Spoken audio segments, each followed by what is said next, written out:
இயேசு கிறிஸ்துவின் நாமத்தினால் உங்களுக்கு என் அன்பின் நல்வாழ்த்துக்கள். இந்த நாளில் இந்த வேளையில் கர்த்தருடைய வார்த்தையை பகிர்ந்து கொள்வது ரொம்ப சந்தோஷம்.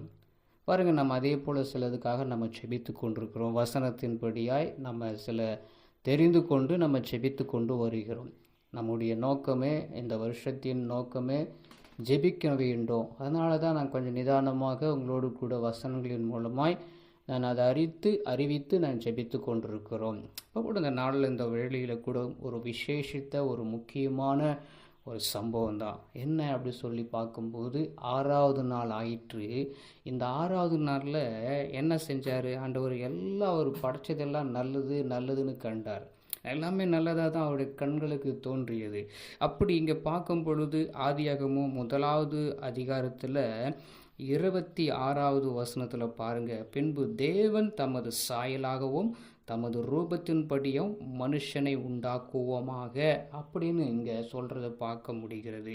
அதே வண்ணமாக அப்படியே நீங்கள் கீழே பார்க்க, இப்போ நம்ம எதை பற்றி பார்க்க போகிறோம்னாக்கா, மனுஷனாக இருக்கிற நம்மளை எப்படி ஆண்டவர் படைத்தார், அவர் எப்படி படைத்து நம்மளை எதுக்காக அவர் சிருஷ்டித்தார் சொல்லி பார்க்கும் பொழுது அப்படியே கீழே பாருங்களேன். அதே 27ஆம் அதிகாரத்தில் தேவன் தம்முடைய சாயலாக மனுஷனை சிருஷ்டித்தார், அவனை தேவ சாயலாகவே சிருஷ்டித்தார் என்று இங்கே வசனம் சொல்லுகிறது பார்க்க முடிகிறது. தேவனுடைய சாயலாக, அவருடைய சாயலாக இன்றைக்கி ஆண்டவராகி ஏற்றுக்கொண்டிருக்கிற ஒவ்வொரு பிள்ளைகளும் அதே போல் மற்றவர்களாக இருக்கட்டும். இன்றைக்கி நிறைய பேர் என்ன பண்ணுறாங்கன்னாக்கா, மனுஷனே என்ன பண்ணுறாங்க, இன்றைக்கி அவங்க அப்படி இப்படின்னு சொல்லி நம்ம சொல்கிறத பார்க்க முடியும். இது தேவன் படைத்த படைப்பு, அவ்வளோதான். அதனால் அழகை பார்த்துக்கிட்டு உடலை பார்த்துக்கிட்டு இன்றைக்கி அந்த முகத்தோற்றத்தை அப்படி இல்லை அவர்.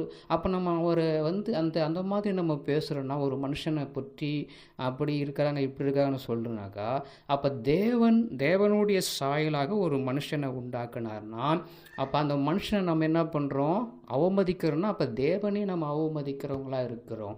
இதை கேட்குற என் அன்பானவர்களே, தயவாய் புரிந்து கொள்ளுங்கள். இது உண்டாக்கப்பட்ட தேவனுடைய சாயலாக இருக்கிற நம்ம மற்றவங்க என்ன பண்ணக்கூடாது, புறம்பாய் தள்ளக்கூடாது, அவமானமாய் பேசக்கூடாது. இன்றைக்கி நிறைய நிந்திக்கப்படுகிறது, இன்றைக்கி நிறைய துக்கப்படுத்துகிற காரியம் நடந்து கொண்டிருக்கிறது. இன்றைக்கி அழகையும் அதே போல் அந்த அலங்காரத்தையும் பார்த்து மனுஷனை கேவலப்படுத்தி பேசுகிற இன்னைக்கு எத்தனையோ நாவுகள் எழும்பி இருக்கிறது. இதை கேட்கிற ஒவ்வொருத்தருக்காக நான் சொல்லிக்கொள்வது என்னவென்றால், தேவன் தம்முடைய சாயலாக மனுஷனை சிருஷ்டித்தார். தம்முடைய சாயலாகவே.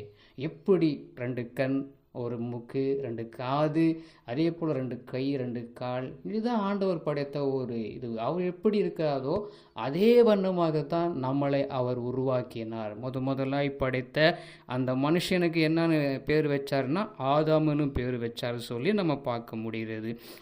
அதே போல் ஆதியாகமம் 2ஆம் அதிகாரத்தில் கூட பாருங்களேன். 2ஆம் அதிகாரத்தில் 7வது வசனத்தில் தேவனாகிய கர்த்தர் மனுஷனை பூமியின் மண்ணிலே உருவாக்கி ஜீவ சுவாசத்தை அவன் நாசியில் ஊதினார், மனுஷன் ஜீவ ஆத்துமானான். அல்லேலூயா, அல்லேலூயா. கர்த்தராகிய ஆண்டவர் படைத்த ஒவ்வொன்றும் நல்லது என்று கண்டார். இந்த 6வது அது பாருங்கள், அந்த 6ன்னு பார்க்கும்பொழுது எவ்வளோ ஒரு இதுவாக இருக்குன்னு பாருங்கள்.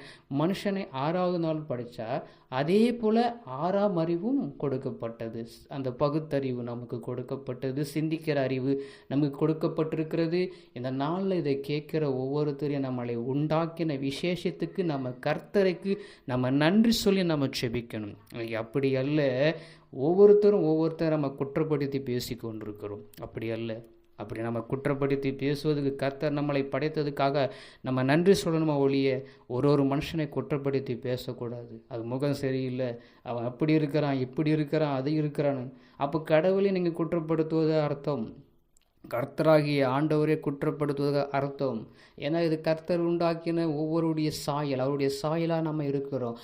ஒவ்வொருத்தருக்குள்ள ஒரு இதுவும் நம்ம என்ன பண்ணணும், ஒரு மனமாய் காணப்பட வேண்டும். கர்த்தராகிய ஆண்டவர் கொடுத்த இந்த முகத்துக்கும் அதே போல் இந்த உருவத்துக்கும் நம்ம நன்றி சொல்லப்பட வேண்டும். நீங்கள் சோர்ந்து போய் கொண்டிருக்கிறீங்களா?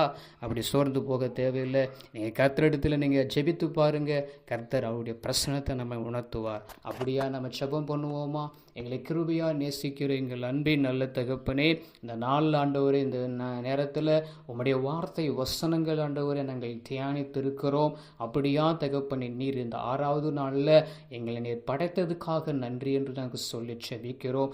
6ஆம் நாளில் இந்த 6வது அறிவும் எங்களுக்கு கொடுத்திருக்கிறீங்க. நாங்கள் சிந்திக்காதபடிக்கு ஒருவர் நாங்கள் குறை சொல்லி கொட்ட சொல்லி கொண்டிருக்கிறோம். ஆமென் ஆண்டவரே, எங்களை மன்னித்து நினைத்து கொள்ளும்படியா ஸ்தோத்திரம். நீர் படைத்த படைப்பு அல்லவா, நீர் கொடுத்த கிருபை அல்லவா, நீர் கொடுத்த ஆண்டவரே ஒவ்வொரு தருணத்துக்காக நன்றி ஆண்டவரே. நீர் எல்லாத்தையும் படைக்கும் போது நல்லதுன்னு சொல்லி படைத்தீர். அப்படியே மனுஷனையும் படைக்கும் போது நல்லதுதான் சொல்லி படைத்தீங்க. ஆமென் ஆண்டவரே, அப்படியா உம்முடைய சாயலாக எங்களை படைத்ததுக்காக உம்மை நன்றியோடு உம்மை துதிக்கிறேன், ஸ்தோத்தரிக்கிறேன் தகப்பனே. ஆமென் ஆண்டவரே, மண்ணினால் ஆண்டவரே எங்களை உண்டாக்கி அப்பா ஜீவ ஆத்மாவை ஜீவ சுவாசத்தை எங்களுக்கு நாசினில ஊதி எங்களுக்கு ஜீவாத்மாய் கொடுத்ததுக்காக உமக்கு நன்றி, உமக்கு ஸ்தோத்தரிக்கிறையா. எங்களை விசேஷித்தமாய் கொடுத்ததுக்காக நன்றி.